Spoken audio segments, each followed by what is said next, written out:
Hello दोस्तों, आप सब दिल खोल के स्वागत है आपके अपने YouTube चैनल एम क्लासेज में। तो आज ये वीडियो काफी ज्यादा इंपॉर्टेंट होने वाला है। आज के इस वीडियो में हम इंपॉर्टेंट चैप्टर 1 की डेरिवेशन करने वाले हैं, जो आपके बोर्ड एग्जाम 2024 के लिए काफी ज्यादा इंपॉर्टेंट होगी। तो डेरिवेशन का नाम क्या है बच्चों, ध्यान से देखिए।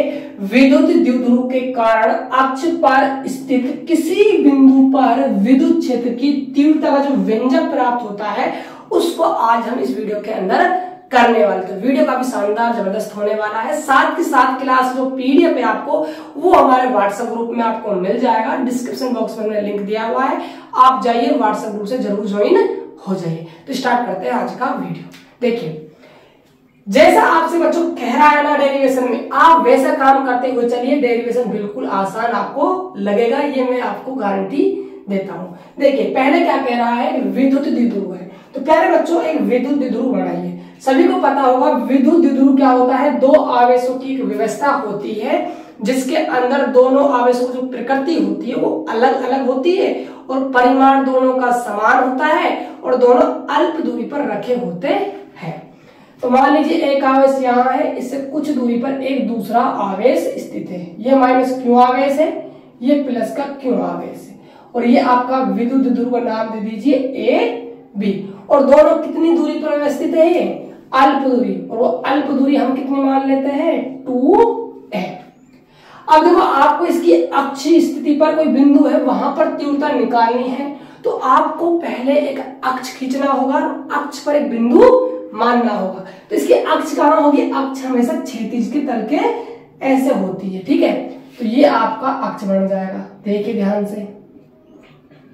तो यहां पर कोई बिंदु है P मान लीजिए, आपका मन करे आप कुछ और भी मान सकते हो, डोंट वरी।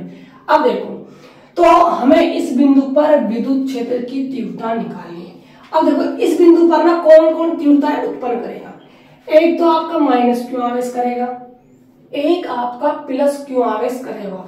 तो बाबू आपने पढ़ा होगा, बिंदु आवेश के कारण किसी बिंदु पर विद्युत क्षेत्र की तीव्रता का मान होता है KQ/R², है ना मजेदार चीज। तो क्या आपका कांस्टेंट है 9 × 10⁻⁹, क्यों आपका आवेश है। तो बट ये तीव्रता डिपेंड कर रही है ना, ये कर रही है R पर। तो आपको दूरी चाहिए, दूरी आ गई तो मजा ही आ गया। अब देखो, हमें दूरी चाहिए क्योंकि माइनस क्यू आवेश भी यहाँ विद्युत क्षेत्र उत्पन्न करेगा, उसके लिए दूरी चाहिए। प्लस क्यू आवेश भी यहाँ पर विद्युत क्षेत्र की तीव्रता उत्पन्न करेगा, उसके लिए भी दूरी चाहिए। अब दूरी का मापन मैंने यहां से करा तो भाई साहब प्लस क्यू आवेश नाराज होकर बैठ जाएगा। यदि मैंने प्लस क्यू आवेश दूरी का मापन किया तो हमारा माइनस क्यू आवेश नाराज होकर बैठ जाएगा, और हमें किसी को नाराज नहीं करना। इसीलिए मैं दूरी का जो मापन करूंगा वो मैं मध्य बिंदु O से करूंगा, ठीक है। मान लीजिए यहां से लेकर P बिंदु तक की जो दूरी है वो आपकी स्मॉल r है, ठीक है। अब देखो, तो ये मध्य बिंदु है, इसने जो पूरी 2a दूरी थी उसको a में और a में क्या है बांट दिया। इतना a हो गया, ये इतना a हो गया, ठीक है। अब देखो, जब आप यहां से यहां तक की दूरी का मापन करते हो तो आप क्या पाते हो, आप पाते हो कि गुरुजी ये वाली दूरी तो हमारी देखो कितनी हो जाएगी। यहां से यहां तक आपने r बताई और यहां से यहां तक a बताई, तो ये तो जुड़कर r+a हो जाएगी, ठीक है। और बात करें जब हम प्लस क्यू आवेश कारण देखेंगे तो वहां दूरी की हमें जरूरत पड़ेगी, तो ये वाली दूरी कितनी हो जाएगी। देखिए, ये वाली दूरी बात कर रहा हूं मैं, यहां से यहां तक की दूरी तो आपकी पूरी r है, ये आपकी a है, ये निकालनी है, तो ये r में से a- हो जाएगा ना बाबू। कितना आसान सा तरीका है। दूरी यदि आपने बांट ली तो समझना 60% आपकी डेरिवेशन हो गई। आगे चलते हैं। अब देखिए, अब मैं तीव्रताएं निकालूंगा तो तीव्रता एक सदिश राशि है और आपको उसकी दिशा का ज्ञान होना बेहद आवश्यक है, क्योंकि माइनस क्यू आवेश भी यहाँ विद्युत क्षेत्र उत्पन्न करेगा, प्लस क्यू आवेश भी यहाँ पर विद्युत क्षेत्र उत्पन्न करेगा। तो माइनस क्यू आवेश के कारण विद्युत क्षेत्र दिशा होती है वो माइनस क्यू आवेश की ओर ही होती है, और प्लस क्यू आवेश के कारण विद्युत क्षेत्र दिशा प्लस क्यू आवेश से दूर होती है। कहने का मतलब क्या है, माइनस क्यू आवेश तो खींचता है और प्लस क्यू आवेश धक्का देता है। तो देखिए, तो माइनस क्यू आवेश खींचेगा अपनी ओर, है ना। तो ये वाली जो डायरेक्शन है आपकी, ये आपकी ई ए वेक्टर हो जाएगी, और प्लस क्यू आवेश धक्का देगा जो बी पर बैठा है, तो ये आपकी ई बी वेक्टर हो जाएगी। ये बात आपको समझ में आनी चाहिए। अब देखिए इस डायग्राम थोड़ी सी हिंदी है, उसको मैं लिख देता हूं। तो अब स्टार्ट करते हैं। देखिए तो पहले बात करूंगा माइनस क्यू आवेश कितनी विद्युत क्षेत्र की तीव्रता उत्पन्न करेगा पी पर, फिर हम प्लस की बात कर लेते हैं, ठीक है। देखिए तो माइनस क्यू आवेश के कारण बिंदु पी पर विद्युत क्षेत्र की तीव्रता, तो ये आपकी हो जाएगी के क्यू बाई आर स्क्वायर। तो ई ए वेक्टर लगा देता हूं, क्यों? क्यू माइनस क्यू आवेश कहां बैठा है? ए पर। सूत्र है के क्यू बाई आर का स्क्वायर, तो के आपका नियतांक है, क्यू आपका आवेश है, आर का स्क्वायर तो दूरी का स्क्वायर है, तो यहां से यहां तक की दूरी कितनी है? आर प्लस ए का स्क्वायर, ठीक है। बात कर लेते हैं इसी डायरेक्शन की। तो माइनस क्यू आवेश कारण विद्युत क्षेत्र की डायरेक्शन क्या है? देखिए ये रही आपकी ई ए वेक्टर इधर तरफ, मतलब पी से ए की ओर, तो पी से ए की ओर, ठीक है। इसी प्रकार हम बात करेंगे अब प्लस क्यू आवेश कारण, इसको आप समीकरण नंबर 1 नाम देते हो। तो देखिए ध्यान से, प्लस क्यू आवेश के कारण बिंदु पी पर विद्युत क्षेत्र की तीव्रता कितनी हो जाएगी? तो इसको आप मानेंगे ई बी का वेक्टर के क्यू बाई आर का स्क्वायर, तो यहां से यहां तक की दूरी कितनी है आपकी?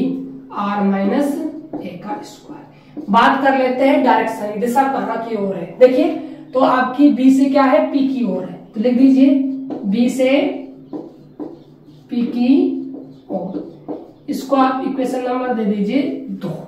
इतना आपको समझ में आ गया होगा। अब देखना कमाल की चीज, मजा ही आ जाएगा। देखो दो डायरेक्शन हो गई बिंदु पी पर, और दोनों डायरेक्शन क्या है? विद्युत क्षेत्र की विपरीत है। अब हमें बिंदु पी पर परिणामी विद्युत क्षेत्र की दिशा निकालनी है, तो भैया कैसे निकलेगी? ज्यादा में से हमें कम को घटाना पड़ेगा, तो ज्यादा में से कम को घटाएंगे तब हमारी परिणामी विद्युत क्षेत्र की दिशा आएगी। तो ज्यादा वो होगा जिसकी विद्युत क्षेत्र की तीव्रता का परिमाण ज्यादा होगा। तो उसको देखते हैं। पहले मैं लिख देता हूं इस बात को। अतः बिंदु पी पर परिणामी विद्युत क्षेत्र की तीव्रता, देखिए ध्यान से, तो मैं इसको लिखूंगा ईपी का वेक्टर, क्योंकि बिंदु पी पर देख रहे हैं। तो ज्यादा में से कम को घटाया जाएगा, तो सोच के बताना है कि ई ज्यादा है फिर या ई भी ज्यादा है। अब इन दोनों में कराएंगे हम कुश्ती, तो जीतेगा वही, इसमें ताकत ज्यादा होगी। देखिए ये रहा, ई भी ये रहा। कंसेप्ट थोड़ा सा अंदर जाएगा, पर पूरा विश्वास है मुझे आप समझ जाओगे। देखिए के क्यू बाई आर प्लस ए का स्क्वायर, के क्यू बाई आर माइनस ए का स्क्वायर, ऊपर भी के क्यू है, ऊपर भी यहाँ भी के क्यू, के क्यू से कोई हमें लेना देना नहीं है। अब यहाँ आर प्लस ए स्क्वायर, यहाँ आर माइनस ए का स्क्वायर है। देखो ऊपर फिक्स हो गई एक संख्या के क्यू, मान लीजिए ये 40 है। कितना है समझाने के लिए लिख रहा हूं, 40 है, ये भी आपका 40 है। अब देखो जब आप नीचे वाली जो संख्या है उसका मान जितना ज्यादा होगा और आप 40 में भाग लगाओगे, मान उतना ही कम आएगा, और जितना आप कम संख्या का भाग लगाओगे उतना ही मान ज्यादा आएगा। सपोज करो आर का मान आपका है, जैसे मैं एक समझाने के लिए लू आपके लिए, जैसे 2 मान लो, इसका मान 1 मान लो, ठीक है। 2 और 1 3, 3 का स्क्वायर कितना हो गया? 9।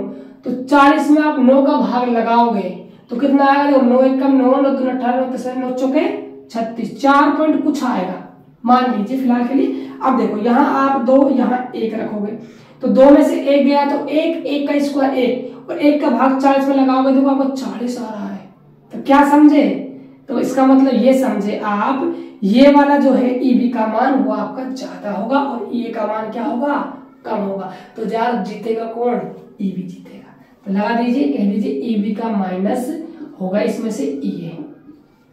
देखिए मान जमाइए, ईपी का वेक्टर बराबर है, ईबी कितना है आपका के क्यू बाई आर माइनस ए का स्क्वायर, ई कितना है आपका के क्यू बाई आर प्लस ए का स्क्वायर। अब आगे आपको कैलकुलेशन करनी है।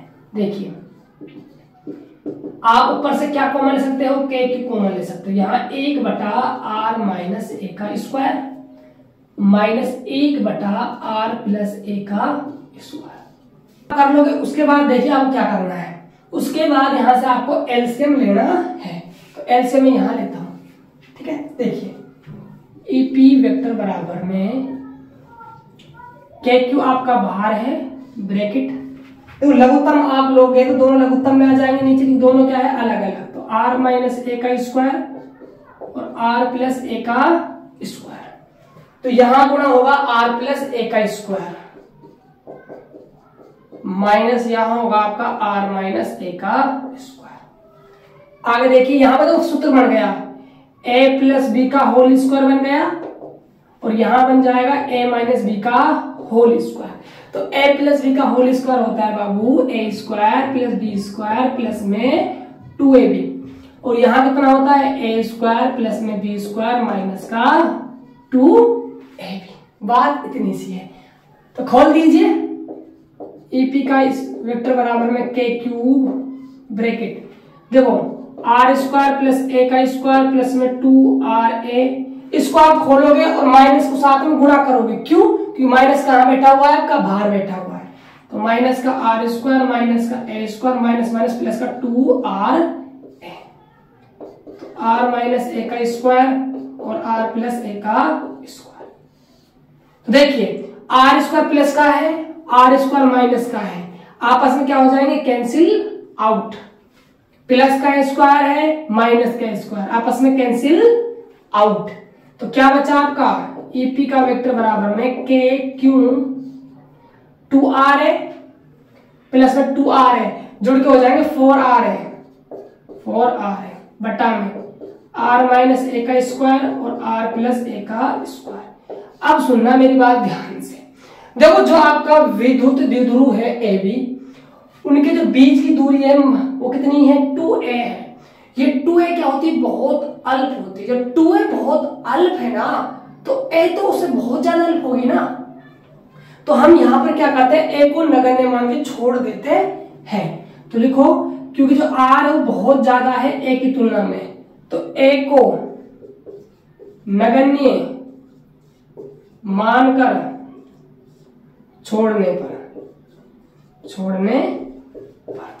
ठीक है। और याद रखिए हमेशा जो नगण्य चीज होती है, फिजिक्स या हो या केमिस्ट्री हो या कहीं पर भी हो, वो हमेशा जो छोड़ी जाती है वो प्लस और माइनस में ही छोड़ी जाती है, कभी भी मल्टीप्लाई में नहीं छोड़ी जाती बच्चों, ठीक है।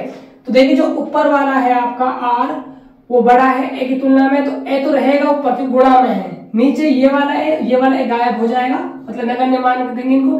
नगण्य मानने का मतलब इतना सा है बच्चों कि इनको लगभग 0 मान लिया जाता है, तो 0 यहाँ रखोगे 0 यहाँ रखोगे तो इससे कोई फर्क पड़ेगा नहीं, ठीक है।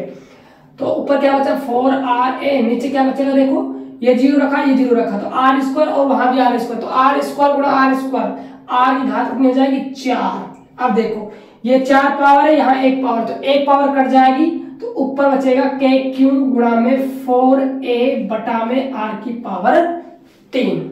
अब देखो यहां पर एक जादू होगा, जादू क्या होगा सुनना ध्यान से, ईपी का वेक्टर बराबर, देखो 4a को मैं तोड़ रहा हूं 2a गुणा में 2 में, ठीक है, और 2a के साथ मैं ले रहा हूं q को और गुणा कर रहा हूं मैं 2 को कैसे बटे में r का क्यूब। ध्यान से देखो इसको, ये आपसे कुछ कहना चाहता है, कहना क्या चाहता है बताओगे क्या, ये आपका फॉर्मूला बन गया विद्युत द्विध्रुव आघूर्ण का। किसका बन गया, विद्युत द्विध्रुव आघूर्ण का। तो इसको लिख देते हैं ना, तो ईपी बराबर, और विद्युत द्विध्रुव आघूर्ण को हम व्यक्त करते हैं पी से 2k बटे में आर क्यूब, सीक्वेंस में लिखे इसको हम, तो ईपी वेक्टर बराबर में 2kp बटे में आर का क्यूब। ये आपका फॉर्मूला सिद्ध हो गया। तो याद रखिए विद्युत द्विध्रुव के अक्ष पर विद्युत तीव्रता का व्यंजक आता है वो आता है 2kp बटे में r3। जब मैं आपको नेक्स्ट के लिए पढ़ाऊंगा तो वहां 2 हट जाएगा, क्या रहेगा सिर्फ kp बटे में r3। ठीक है, इतनी बात आपको समझ में आनी चाहिए।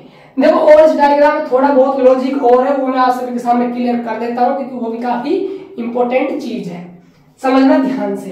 देखो ये आपकी परिणामी विद्युत क्षेत्र की दिशा आ गई, EP बराबर EB माइनस का E है। आपसे कभी कभी एग्जामिनर पूछ लेता है कि विद्युत द्विध्रुव के अक्ष पर जो परिणामी विद्युत क्षेत्र दिशा होती है उसकी डायरेक्शन क्या होती है, तो मैं आप सभी को डायरेक्शन बताता हूं, सुनिए ध्यान से। देखो जो परिणामी विद्युत क्षेत्र की तीव्रता है वो डिपेंड किस पर कर रही है, वो आपकी EP जो डिपेंड कर रही है वो EB पर डिपेंड कर रही है। क्यों?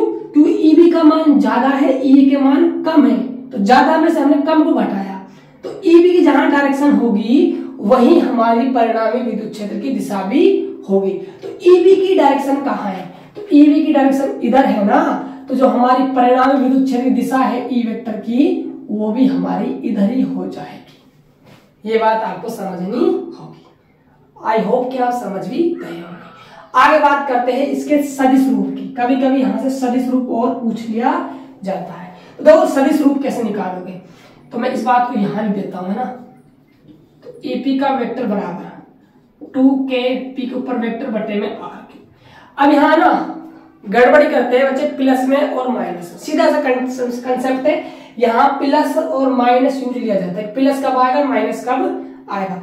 देखो जो EP है वो किसके ऊपर डिपेंड कर रही है, P वेक्टर के ऊपर। P वेक्टर क्या है, विद्युत द्विध्रुव आघूर्ण की दिशा। देखो जहां EP है यदि वहीं आपका P वेक्टर रहा तो प्लस आ जाएगा, यदि विपरीत रहा तो आपका माइनस आ जाएगा। तो आपको पता है कि E वेक्टर की दिशा इधर है, यदि इधर ही आया P वेक्टर तो प्लस, इधर आया तो माइनस। तो P वेक्टर की डायरेक्शन होती है विद्युत द्विध्रुव में वो माइनस आवेश से प्लस आवेश की ओर होती है, मतलब ये वाली डायरेक्शन होती है।